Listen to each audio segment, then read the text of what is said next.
यह कहानी है एक ऐसी महिला जज की जिसने प्यार पाने के लिए अपने परिवार तक से लड़ाई लड़ी, जिसने अपनी जिंदगी में सिर्फ सपने ही नहीं देखे बल्कि अपनी मेहनत से हर सपने को हकीकत में भी बदला। लेकिन शायद उसे यह नहीं पता था कि एक दिन वह अपनों से ही हार जाएगी और एक सुबह उसका शरीर उसी के सरकारी घर के अंदर मृत पाया जाएगा। बात साल 2016 की है। उत्तर प्रदेश के कानपुर शहर की सर्किट हाउस कॉलोनी में एक जुडिशियल मजिस्ट्रेट रहती थी। उनका नाम था प्रतिभा गौतम। उन्हें वहां आए ज्यादा समय नहीं हुआ था। कुछ ही महीने पहले उन्हें यहां यह आवाज आवंटित किया गया था। प्रतिभा मूल रूप से उरई की रहने वाली थी। उनकी शादी दिल्ली के रहने वाले मनु अभिषेक राजन नाम के व्यक्ति से हुई थी। अभिषेक दिल्ली के 30 हजारी कोर्ट में वकालत करते थे, जबकि प्रतिभा कानपुर देहात में सिविल जज के पद पर तैनात थीं। 8 अक्टूबर 2016 की रात अभिषेक दिल्ली से कानपुर के लिए निकले थे। अगली सुबह यानी 9 अक्टूबर को वह अपनी पत्नी से मिलने सर्किट हाउस कॉलोनी स्थित उनके सरकारी आवास पर पहुंचने वाले थे। रास्ते में उन्होंने सोचा कि प्रतिभा को फोन करके बता दें कि वह आ रहे हैं। उन्होंने कई बार फोन किया, लेकिन प्रतिभा ने फोन नहीं उठाया और सुबह जब अभिषेक सर्किट हाउस कॉलोनी पहुंचे, उन्होंने डोरबेल बजाई, लेकिन अंदर से न ही कोई प्रतिक्रिया आई और न ही दरवाजा खुला। अब अभिषेक घबराने लगे। उन्होंने दरवाजे को जोर जोर से पीटना शुरू कर दिया, फिर भी कोई जवाब नहीं मिला। घर में एक मेड भी काम करती थी, लेकिन उसने भी दरवाजा नहीं खोला। अभिषेक की चिंता और बढ़ गई, क्योंकि दरवाजा अंदर से बंद था। अगर प्रतिभा बाहर गई होती तो दरवाजा बाहर से बंद होता, लेकिन ऐसा नहीं था। घबराहट में अभिषेक ने दरवाजा तोड़ने का फैसला किया। उन्होंने जोर जोर से दरवाजे पर लात मारना शुरू किया। 3-4 जोरदार प्रहार के बाद कुंडी टूट गई और अभिषेक घबराए हुए हालत में घर के अंदर दाखिल हो गए। जैसे ही अभिषेक घर के अंदर पहुंचे, उन्होंने जो देखा उसे देखकर उनके पैरों तले जमीन खिसक गई। उनकी पत्नी प्रतिभा पंखे से लटकी हुई थी और सिर्फ इतना ही नहीं, उनके दोनों हाथों की नसें भी कटी हुई थीं। ये मंजर देखकर अभिषेक बुरी तरह घबरा गए। उन्होंने दुख और घबराहट में अपनी पत्नी को छूने की कोशिश की, लेकिन जैसे ही उन्होंने प्रतिभा के शव को हाथ लगाया, शरीर नीचे गिर पड़ा। और फिर करीब सुबह 9 बजे के आसपास अभिषेक सर्किट हाउस कॉलोनी से लगभग 2-3 किलोमीटर दूर स्थित कानपुर कैंट पुलिस स्टेशन पहुंचे। वहां जाकर उन्होंने पुलिस को सब कुछ बताया। अब जैसे ही पुलिस को पता चला कि मामला इलाके की एक जुडिशियल मजिस्ट्रेट से जुड़ा है, तुरंत हड़कंप मच गया और कुछ ही मिनटों में पुलिस टीम मौके पर पहुंच गई। मामले की गंभीरता को देखते हुए धीरे धीरे मौके पर बड़े अधिकारी भी पहुंचने लगे। अभी सिर्फ 8-9 महीने पहले ही अभिषेक और प्रतिभा की शादी हुई थी। यह लव मैरिज थी और बड़े संघर्ष के बाद इनकी शादी हो पाई थी। प्रतिभा उत्तर प्रदेश के उरई इलाके की रहने वाली थी। बचपन से ही वह बेहद होनहार और समझदार थीं। उनके पिता बैंक में नौकरी करते थे। परिवार एक साधारण मिडिल क्लास था, लेकिन सपने बहुत बड़े थे। प्रतिभा को पढ़ाई का बहुत शौक था। वह अपनी जिंदगी में कुछ बड़ा करना चाहती थीं। शुरू में उनका सपना वकील बनने का था। इसीलिए अपनी शुरुआती पढ़ाई पूरी करने के बाद वह लखनऊ चली गईं और लखनऊ यूनिवर्सिटी से वकालत की पढ़ाई पूरी की। लेकिन इसी पढ़ाई के दौरान उनके सपने बदलने लगे। अब वह सिर्फ वकील नहीं बल्कि जज बनना चाहती थीं। इसलिए इसके बाद प्रतिभा दिल्ली आ गईं और यहाँ लॉ में पोस्ट ग्रेजुएशन के लिए दाखिला ले लिया। और ये कोर्स पूरा करने के बाद प्रतिभा ने जुडिशल सर्विसेज की तैयारी शुरू कर दी। इसी दौरान उनकी मुलाकात एक और स्टूडेंट से हुई जो उसी कोचिंग सेंटर में जुडिशल सर्विसेज की तैयारी कर रहा था। उसका नाम था मनु अभिषेक राजन। अभिषेक एक प्रभावशाली और बड़े परिवार से ताल्लुक रखते थे। उनके पिता सुरेश चंद्र राजन खुद एक रिटायर्ड जज थे। उनकी बहन दिल्ली के 30 हजारी कोर्ट में वकील थीं और बहनोई भी वहीं जज के पद पर थे। इतना ही नहीं, अभिषेक के परिवार में करीब 7 लोग न्यायिक सेवा से जुड़े हुए थे। कोई वकील था तो कोई जज। ऐसे माहौल में पले बड़े अभिषेक खुद भी जज बनने का सपना देख रहे थे। इसी दौरान कोचिंग सेंटर में अभिषेक और प्रतिभा गौतम की मुलाकातें बढ़ने लगीं और धीरे धीरे यह मुलाकातें दोस्ती में बदल गईं। दोस्ती कब प्यार में बदल गई, शायद उन्हें खुद भी पता नहीं चला। समय के साथ उनका रिश्ता और गहरा होता गया। दोनों एक दूसरे के साथ भविष्य के सपने देखने लगे, लेकिन उनके घर वालों को इस रिश्ते की कोई खबर नहीं थी। सभी को यही लगता था कि उनके बच्चे सिर्फ पढ़ाई में व्यस्त हैं।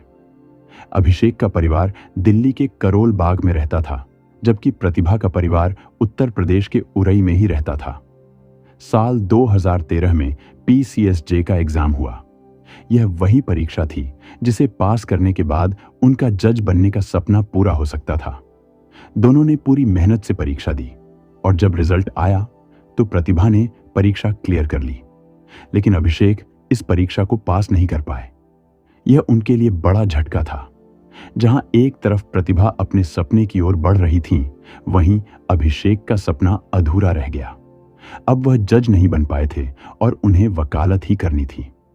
हालांकि करियर की राहें अलग हो चुकी थीं, लेकिन उनका प्यार अभी भी कायम था। दोनों एक दूसरे से साथ निभाने की कस्में खाते रहे। उन्हें यकीन था कि हालात चाहे जैसे भी हों, उनका रिश्ता नहीं बदलेगा। लेकिन शायद किस्मत ने उनके लिए कुछ और ही सोच रखा था। एक दिन प्रतिभा ने हिम्मत जुटाई और अपने घर वालों को बता दिया कि वह एक लड़के से प्यार करती हैं। इतना ही नहीं, उन्होंने साफ कह दिया कि शादी भी उसी से करेंगी। जब यह बात अभिषेक के घर तक भी पहुंची तो वहां भी माहौल बदल गया। दोनों परिवार इस रिश्ते के खिलाफ थे। प्रतिभा के घर वालों का कहना था कि उनकी बेटी अब जज बन चुकी है, उसे किसी बड़े अफसर से शादी करनी चाहिए, न कि एक साधारण वकील से। इसके अलावा जाति को लेकर भी आपत्ति थी, इसलिए उन्होंने इस रिश्ते के लिए साफ इनकार कर दिया। लेकिन प्रतिभा के दिल और दिमाग में सिर्फ अभिषेक थे। उन्होंने ठान लिया था कि शादी करेंगी तो उन्हीं से। दूसरी तरफ अभिषेक भी प्रतिभा से ही शादी करना चाहते थे, लेकिन उनके घर वाले भी इस रिश्ते के लिए तैयार नहीं थे। इसी बीच प्रतिभा की जज की ट्रेनिंग पूरी हो गई और साल 2015 में उनकी पोस्टिंग कानपुर देहात में एडिशनल सिविल जज के रूप में हो गई। अब वह अपने करियर के उस मुकाम पर थीं जहां उन्होंने पहुंचने का सपना देखा था। दूसरी तरफ अभिषेक दिल्ली के 30 हजारी कोर्ट में वकालत की प्रैक्टिस कर रहे थे। दोनों अलग अलग शहरों में थे, लेकिन दिलों की दूरी नहीं आई थी। कभी प्रतिभा दिल्ली चली जाती तो कभी अभिषेक कानपुर आ जाते। रिश्ता अब भी उतना ही मजबूत था। फिर 29 जनवरी 2016 को दोनों ने एक बड़ा फैसला लिया। परिवारों की नाराजगी के बीच उन्होंने बिना बताए दिल्ली के आर्य समाज मंदिर में चोरी छिपे शादी कर ली। सिर्फ रस्में ही नहीं, उन्होंने कानूनी तौर पर भी शादी रजिस्टर करवाई, क्योंकि जब दोनों परिवार इस रिश्ते को मानने को तैयार नहीं थे तो उनके पास यही एक रास्ता बचा था। अब इन्होंने शादी तो कर ली थी, लेकिन शादी के बाद भी दोनों अपने अपने परिवारों को मनाने की कोशिश करते रहे। अभिषेक का परिवार धीरे धीरे इस रिश्ते को स्वीकार कर गया। उन्होंने प्रतिभा को अपनी बहू के रूप में अपना लिया, लेकिन प्रतिभा का परिवार अब भी नाराज था। 2 महीने बाद 23 अप्रैल 2016 को दिल्ली में एक पार्टी रखी गई। वहीं सबके सामने दोनों ने अपनी शादी की घोषणा की। इस पार्टी में अभिषेक का परिवार मौजूद था, लेकिन प्रतिभा के घर वाले नहीं आए। इन सब तनावों और पारिवारिक विवादों के बीच शादी के बाद दोनों कानपुर के सर्किट हाउस कॉलोनी में रहने लगे। यहीं प्रतिभा को सरकारी आवास मिला हुआ था। कुछ दिन कानपुर में साथ रहने के बाद अभिषेक अपनी वकालत की प्रैक्टिस के लिए वापस दिल्ली लौट गए। अब उनकी शादी को कुछ महीने हो चुके थे। दोनों अपने अपने करियर में व्यस्त थे, लेकिन रिश्ता बरकरार था। कभी प्रतिभा दिल्ली जाती तो कभी अभिषेक कानपुर आ जाते। दूरियां थीं, लेकिन मुलाकातें भी थीं। धीरे धीरे शादी को 8 महीने बीत गए और फिर 9 अक्टूबर की वो सुबह आई जब अभिषेक अपनी पत्नी प्रतिभा से मिलने कानपुर के उस सरकारी आवास पर पहुंचे थे। उन्हें नहीं पता था कि यह मुलाकात उनकी जिंदगी की सबसे भयावह सुबह साबित होने वाली है। इधर घटनास्थल पर माहौल बेहद गंभीर था। वकील अभिषेक वहीं खड़े थे, टूटे हुए, बिल्कुल सदमे में। जज प्रतिभा का शव जमीन पर पड़ा था। उनके गले में दुपट्टे का फंदा लिपटा हुआ था। दोनों हाथों की नसें कटी हुई थीं। दृश्य बेहद भयावह था। पुलिस ने तुरंत फॉरेंसिक टीम को बुलाया। घटनास्थल पर मौजूद हर छोटी बड़ी चीज को ध्यान से देखा जा रहा था। हर एंगल से समझने की कोशिश की जा रही थी कि आखिर हुआ क्या था। पुलिस अधिकारियों को अभिषेक के द्वारा बताई गई कहानी हजम नहीं हो रही थी। उनके दिमाग में यह बात खटक रही थी कि आखिर कोई इंसान दो अलग अलग तरीकों से अपनी जान क्यों लेगा। यदि उसने अपनी नस काटी थी तो फिर उसे फंदे से लटकने की क्या जरूरत थी, क्योंकि जब कोई व्यक्ति अपनी नस काटता है तो खून का बहाव तेजी से होता है और कुछ ही मिनटों में वह कमजोर होकर बेहोश होने लगता है। ऐसी हालत में वह खुद फंदे से कैसे लटक सकता है? इस सवाल ने अब इस केस को उलझा दिया था। जांच आगे बढ़ी तो फॉरेंसिक टीम ने प्रतिभा के गले से दुपट्टा हटाया और जैसे ही दुपट्टा हटाया गया, एक और चौंकाने वाली बात सामने आई। गले पर किसी धारदार चीज से 3 बार वार किए गए थे। देखने से ऐसा लग रहा था कि ये वार रेजर ब्लेड से किए गए हैं। सिर्फ इतना ही नहीं, गले पर फंदे का निशान भी था, लेकिन उसका शेप सामान्य नहीं था। आमतौर पर जब कोई व्यक्ति खुद ऐसा करता है या किसी को फांसी दी जाती है तो गले पर वी या यू शेप का निशान बनता है, क्योंकि शरीर का पूरा भार गले के आगे वाले हिस्से पर पड़ता है जहां फंदा कसता है। निशान पीछे की तरफ भी आता है, लेकिन हल्का होता है। लेकिन अगर किसी का गला जमीन पर खड़े खड़े फंदे से दबाया जाए तो निशान ओ शेप का बनता है। प्रतिभा के गले पर जो निशान था वह ओ शेप जैसा था। इसके अलावा भी दोनों हाथों की नसें रेजर ब्लेड से काटी गई थीं। लेकिन यह सिर्फ 1 या 2 कट नहीं थे। एक हाथ पर 6 कट के निशान थे और दूसरे हाथ पर 8। कुल मिलाकर दोनों हाथों पर 14 कट के निशान थे। धीरे धीरे वारदात की खबर पूरे इलाके में फैलने लगी। मीडिया भी मौके पर पहुंचने लगा। मामला एक महिला जज की रहस्यमय मौत का था, इसलिए हर किसी की नजर इसी केस पर थी। पुलिस ने प्रतिभा के मायके में भी फोन किया। जब उनके पिता ने फोन उठाया तो उन्हें बताया गया कि उनकी बेटी की संदिग्ध परिस्थितियों में मौत हो गई है। यह सुनते ही परिवार बदहवास हो गया और तुरंत कानपुर के लिए रवाना हो गया। उधर प्रतिभा के शव को पोस्टमार्टम के लिए भेज दिया गया। पूरे दिन की भागदौड़ और जांच के बाद रात में पोस्टमार्टम किया गया। अब फिर से घटनास्थल की बात करें तो घर के अंदर जाने का सिर्फ एक ही रास्ता था, वही दरवाजा जिसे अभिषेक ने तोड़कर अंदर आने की बात कही थी। लेकिन जब पुलिस ने दरवाजे की कुंडी को ध्यान से देखा तो एक और शक पैदा हुआ। कुंडी हल्की सी ढीली जरूर थी, लेकिन टूटी हुई नहीं थी। ऐसी हालत में अगर दरवाजा बंद किया जाए तो वह ठीक से बंद हो सकता था। अगर दरवाजा सच में तोड़ा गया होता तो उसे दोबारा मजबूती से बंद नहीं किया जा सकता था। लेकिन यहां दरवाजा लगभग सही हालत में था। अब पुलिस की नजरें सीधे अभिषेक पर टिक चुकी थीं, क्योंकि वही व्यक्ति था जिसने कहा था कि वह दरवाजा तोड़कर अंदर आया। अब पुलिस ने अभिषेक से पूछताछ शुरू की। पहला सवाल था कि जब आप अंदर आए तो आपने क्या देखा? अभिषेक ने वही बात दोहराई जो वह पुलिस को पहले बता चुका था। लेकिन पुलिस उससे अगला सवाल करती उससे पहले ही अभिषेक खुद बोलने लगा। वह कहने लगा, मैं दिल्ली से बाई रोड आया हूं। आप टोल प्लाजा की स्लिप चेक कर सकते हैं। सीसीटीवी फुटेज देख लीजिए, कॉल डिटेल्स भी देखिए। मैंने आने से पहले प्रतिभा को कई बार कॉल किया था। मेरी लोकेशन भी चेक कर लीजिए। जबकि पुलिस ने अभी उससे यह सब पूछा भी नहीं था, फिर भी वह खुद ही अपने बारे में सफाई देने लगा। अक्सर जब कोई व्यक्ति बिना पूछे ही जरूरत से ज्यादा सफाई देने लगे तो सवाल और बढ़ जाते हैं। अभिषेक बार बार वहां से जाने की भी कोशिश कर रहा था, लेकिन पुलिस ने उसे कहीं नहीं जाने दिया। अब मामला सिर्फ एक संदिग्ध मौत का नहीं था, बल्कि शक की सुई पूरी तरह उसी की ओर घूम चुकी थी। शक की 1-2 वजह नहीं थी, बल्कि कई वजहें थीं। अभिषेक ने खुद कहा था कि उसने प्रतिभा के शव को छुआ था, जिसकी वजह से वह नीचे गिर गई थी। लेकिन वह खुद एक वकील था। उसे अच्छी तरह पता था कि क्राइम सीन कितनी अहमियत रखता है। छोटी सी छेड़छाड़ भी पूरे केस की दिशा बदल सकती है। फिर उसने शव को क्यों छुआ? एक और बड़ा सवाल था, वह सीधे पुलिस को फोन भी कर सकता था, लेकिन उसने फोन क्यों नहीं किया? इसके बजाय वह खुद करीब 2-3 किलोमीटर दूर पुलिस स्टेशन गया। सर्किट हाउस कॉलोनी में बड़े बड़े अधिकारियों के घर थे। नीचे सिक्योरिटी गार्ड भी तैनात रहते थे। जब दरवाजा अंदर से नहीं खुल रहा था तो अभिषेक ने किसी गार्ड को क्यों नहीं बताया? जब वह दरवाजा तोड़ रहा था तब उसने किसी को मदद के लिए क्यों नहीं बुलाया? यहां तक कि जब उसने कथित तौर पर शव देख लिया और फिर पुलिस को बुलाने के लिए घर से बाहर निकला, तब भी उसने बाहर मौजूद किसी गार्ड को कुछ नहीं बताया। खैर, अब तक प्रतिभा के माता पिता भी मौके पर पहुंच गए थे। अपनी बेटी का शव देखकर उनका बुरा हाल था, लेकिन दुख के साथ साथ उनके मन में गुस्सा भी था। उन्होंने सीधे तौर पर अभिषेक और उसके परिवार पर आरोप लगा दिया।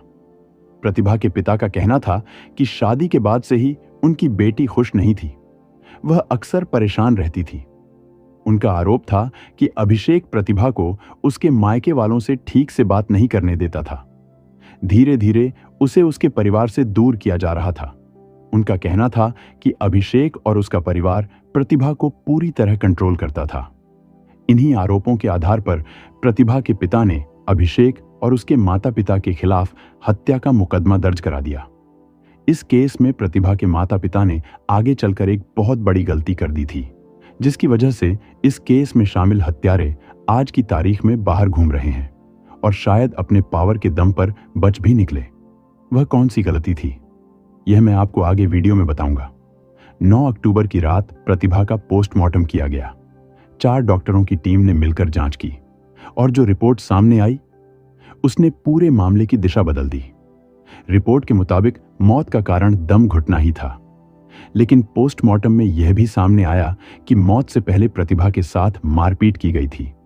उनके शरीर पर किसी रॉड या डंडे जैसी सख्त चीज से वार किए गए थे। दोनों हाथों और कलाई पर रेजर ब्लेड से कुल 14 कट के निशान थे। गले पर 3 धारदार वार के निशान थे। इसके अलावा शरीर के अलग अलग हिस्सों पर चोट के कई छोटे बड़े निशान मिले। सिर्फ चोट ही नहीं, बल्कि हाथापाई के भी संकेत मिले थे। ऐसे निशान जो आम तौर पर तब आते हैं जब कोई व्यक्ति खुद को बचाने की कोशिश करता है। पोस्टमार्टम रिपोर्ट में एक और खुलासा हुआ। प्रतिभा 3.5 महीने की प्रेग्नेंट थी। पोस्टमार्टम रिपोर्ट सामने आते ही पुलिस का शक और गहरा हो गया और यहीं से पुलिस ने अभिषेक को हिरासत में ले लिया। लेकिन यह कोई साधारण आरोपी नहीं था। अभिषेक खुद एक वकील था। उसके पिता रिटायर्ड जज थे। बहनोई भी जज के पद पर थे। परिवार का न्यायिक तंत्र में गहरा प्रभाव था, इसलिए पुलिस को हर कदम बहुत संभाल कर रखना था। जांच में जरा सी चूक भी पूरे केस को कमजोर कर सकती थी। अभिषेक को अदालत में पेश किया गया ताकि उसे न्यायिक कस्टडी में भेजा जा सके। आमतौर पर ऐसे मामलों में 7 से 14 दिन की पुलिस रिमांड या कस्टडी मिल जाती है ताकि आरोपी से पूछताछ की जा सके। लेकिन इस केस में हालात अलग थे। दबाव काफी ज्यादा था। अदालत ने केवल 7 घंटे की पुलिस कस्टडी दी थी, जबकि इतने बड़े और जटिल मामले में सच तक पहुंचने के लिए यह समय बेहद कम था। सच्चाई को बाहर लाने के लिए पुलिस के पास बहुत बड़ी चुनौती थी। उधर पोस्टमार्टम के बाद प्रतिभा का शव उनके परिवार को सौंप दिया गया। मां बाप, भाई बहन, सबका रो रो कर बुरा हाल था। उधर पुलिस ने अभिषेक से सख्त पूछताछ शुरू कर दी। प्रतिभा का मोबाइल फोन जब्त किया गया। अभिषेक का फोन भी पुलिस ने अपने कब्जे में ले लिया। कॉल डिटेल्स, मैसेज, चैट, सबकी जांच शुरू हुई। जांच में जो बातें सामने आईं वे अभिषेक के खिलाफ जा रही थीं, जिसकी वजह से कुछ ही घंटों में अभिषेक टूट गया। उसने स्वीकार कर लिया कि प्रतिभा की हत्या उसी ने की थी। पूछताछ में अभिषेक ने जो कहानी बताई वह उसके भीतर पल रही हीन भावना और जलन की वह कहानी थी जो किसी को भी अंदर तक हिलाकर रख दे। उसने बताया कि बात उस समय से शुरू हुई थी जब दोनों ने साथ में जज बनने की परीक्षा दी थी। प्रतिभा का चयन हो गया, लेकिन वह असफल रहा। उसने खुद को समझा लिया था कि शायद उसकी किस्मत में वकील बनना ही लिखा है, लेकिन समय के साथ अंदर ही अंदर एक तुलना शुरू हो चुकी थी। उसकी पत्नी अब एक जज थी, पद में उससे ऊंची, रुतबे में बड़ी और सम्मान में उससे आगे। धीरे धीरे यह बात उसके मन में चुभने लगी। उसे लगने लगा कि समाज में प्रतिभा की पहचान उससे बड़ी है। लोग उसे जज मैडम के नाम से जानते थे और वह सिर्फ एक वकील था। उधर प्रतिभा के घरवाले भी उसे दामाद के रूप में स्वीकार नहीं कर रहे थे। यह बात भी उसके अहंकार को चोट पहुंचाती थी। लेकिन इन सब के अलावा एक और वजह थी जो इस पूरी कहानी का सबसे अहम और खतरनाक हिस्सा थी। पूछताछ में अभिषेक ने जो वजह बताई वह चौंकाने वाली थी। शादी के करीब 3 महीने बाद प्रतिभा ने उसे खुशखबरी दी थी कि तुम पिता बनने वाले हो और मैं मां बनने वाली हूं। अक्टूबर तक प्रतिभा लगभग 3.5 महीने की प्रेग्नेंट थी। लेकिन जिस खबर से एक पति खुशी से झूम उठता है, उसी खबर से अभिषेक खास खुश नहीं था, बल्कि बेहद दुखी था। जबकि प्रतिभा बेहद खुश थी। उन्हें लगा था कि शायद इस बच्चे के आने से उनके मायके वाले भी पिघल जाएंगे और अभिषेक को अपना दामाद स्वीकार कर लेंगे। उन्होंने अपनी मां को भी यह बात बताई थी। मां अपनी बेटी से मिलने के लिए उत्साहित थीं। लेकिन दूसरी तरफ अभिषेक के मन में अलग ही उथल पुथल चल रही थी। पहले ही उसे यह बात अंदर से परेशान कर रही थी कि उसकी पत्नी उससे बड़े पद पर है। अब एक और जिम्मेदारी आने वाली थी, बच्चे के रूप में। रिपोर्ट्स के मुताबिक अभिषेक थोड़ा रंगीन मिजाज का था। दोस्तों के साथ घूमना फिरना, अपनी आजादी में रहना उसे पसंद था। उसे लगने लगा कि अगर बच्चा आ गया तो जिम्मेदारियां बढ़ जाएंगी, उसे बंधना पड़ेगा, उसकी आजादी खत्म हो जाएगी। क्योंकि उसकी पत्नी जज थी, यही सोचकर उसने फैसला किया कि वह बच्चा नहीं चाहता। उसने प्रतिभा से इस बच्चे का अबॉर्शन कराने को कहा, लेकिन प्रतिभा इसके लिए राजी नहीं थी। एक बात और थी, क्योंकि प्रतिभा के माता पिता ने अभिषेक को अब तक अपना दामाद नहीं माना था, इसलिए अभिषेक भी प्रतिभा को उसके माता पिता से खुलकर बात करने से रोकता था। बाहर की दुनिया में प्रतिभा भले ही एक जज थी, लेकिन घर के अंदर वह एक पत्नी थी जो अपने रिश्ते को बचाने की कोशिश कर रही थी। और जब प्रतिभा की प्रेगनेंसी के बारे में उनकी मां को पता चला, तो 6 अक्टूबर को वह प्रतिभा से मिलने के लिए पहली बार आने वाली थी। और यह बात जब अभिषेक को पता चली तो वह गुस्से से भर उठा। उसने प्रतिभा को डांटा और इस बात पर भी उनमें बड़ी बहस हुई, जबकि बच्चे को लेकर दोनों के बीच अक्सर बहस होती रहती थी। अभिषेक बार बार कहता, बच्चा गिरा दो, लेकिन प्रतिभा हर बार मना कर देती थी। 7 अक्टूबर को भी दोनों के बीच इसी बात को लेकर झगड़ा हुआ। गुस्से में प्रतिभा ने कहा, मैं दिल्ली आ रही हूं। लेकिन अभिषेक ने यह कहकर मना किया कि मैं दिल्ली में नहीं हूं। लेकिन 8 अक्टूबर की शाम प्रतिभा ट्रेन से दिल्ली पहुंच गई। अभिषेक उन्हें लेने दिल्ली रेलवे स्टेशन आया। अपनी कार में बैठाकर वह उन्हें घर की तरफ ले जा रहा था। दोनों पहले से ही नाराज थे। कार के अंदर फिर बहस शुरू हो गई। बहस इतनी बढ़ी कि रास्ते में ही प्रतिभा कार से उतर गई और वापस कानपुर लौटने का फैसला कर लिया। कुछ देर बाद न जाने अभिषेक के मन में क्या आया, वह भी अपनी कार से कानपुर के लिए निकल पड़ा। 8 से 9 घंटे तक लगातार ड्राइव करने के बाद वह सुबह करीब 5 से 5:30 के बीच सर्किट हाउस कॉलोनी पहुंचा। और जब अभिषेक फ्लैट में दाखिल हुआ तो गुस्सा और अहंकार उस पर पूरी तरह हावी हो चुके थे। सबसे पहले उसने वहां पर तैनात ड्राइवर, नौकर और गार्ड को छुट्टी पर भेज दिया, यह कहते हुए कि उसे आज मैडम के साथ अकेले रहना है। अब क्योंकि सभी लोग जानते थे कि यह मैडम का पति है, इसलिए उन्होंने इसकी बातें मान ली। इसके बाद उसने डंडे से प्रतिभा की पिटाई शुरू कर दी। इसके बाद इस दरिंदे ने रेजर ब्लेड उठाया और प्रतिभा के हाथों पर वार किए, गले पर भी कट लगाए। प्रतिभा ने खुद को बचाने की कोशिश की। उनके शरीर पर मिले स्ट्रगल के निशान इसी बात की गवाही दे रहे थे। लेकिन मारपीट के दौरान वह जमीन पर गिर पड़ी। अभिषेक को लगा कि उनकी सांसें अभी चल रही हैं।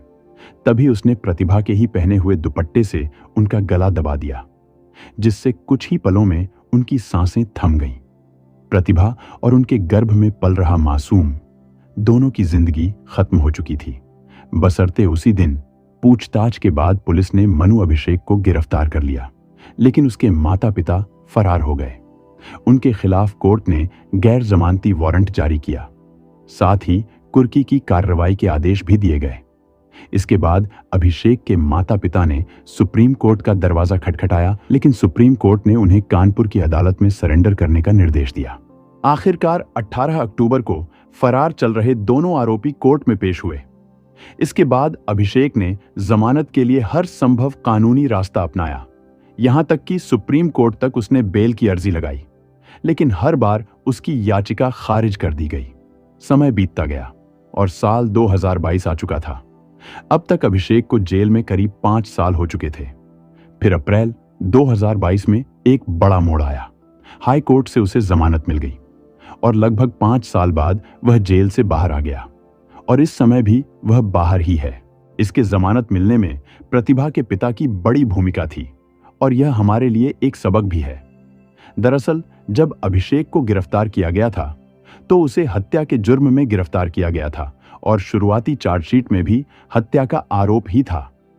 लेकिन अक्सर देखा गया है कि कभी-कभी कुछ मामलों में लोग कानून का इस्तेमाल रणनीति के तौर पर करते हैं और इस केस में भी कुछ ऐसा ही हुआ।